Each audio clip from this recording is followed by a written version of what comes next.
Hey everyone, welcome back to my channel where we turn simple ingredients into mouth-watering meals. Today, we are making juicy and savory wet fry pork. Our ingredients will be green bell pepper, also known as hoho in Kenya, onions, cut into round slices, crushed garlic, soy sauce, vinegar according to your liking, and carrots also cut into round slices. Well, those are the ingredients that I preferred using, but you can also use your own spices according to your liking. First, season your pork with crushed garlic and salt. Make sure you mix them well. I didn't wash my pork because I don't wash my meat. Well, if you prefer washing yours, it's well and good.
And just like that, my pork is ready.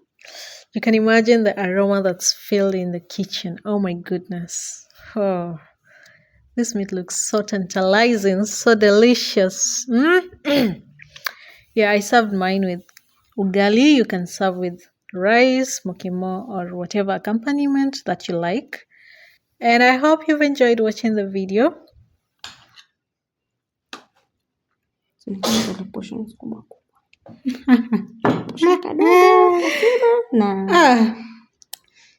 Na waitwaje, na nyama kwa wingi, nyama tamu, kaposhoni kadogo, kaugali hivyo. Fanya hivi basi. Fanya nini? Si ukate ugali ukidini Hivi.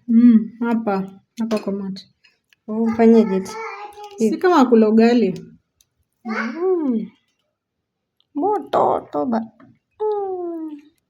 If you've enjoyed this recipe, hit that like button, subscribe for more easy and delicious recipes, and let me know in the comments what you'd like to see next. Thanks for watching, and I will see you in the next video. Bye bye. Please subscribe.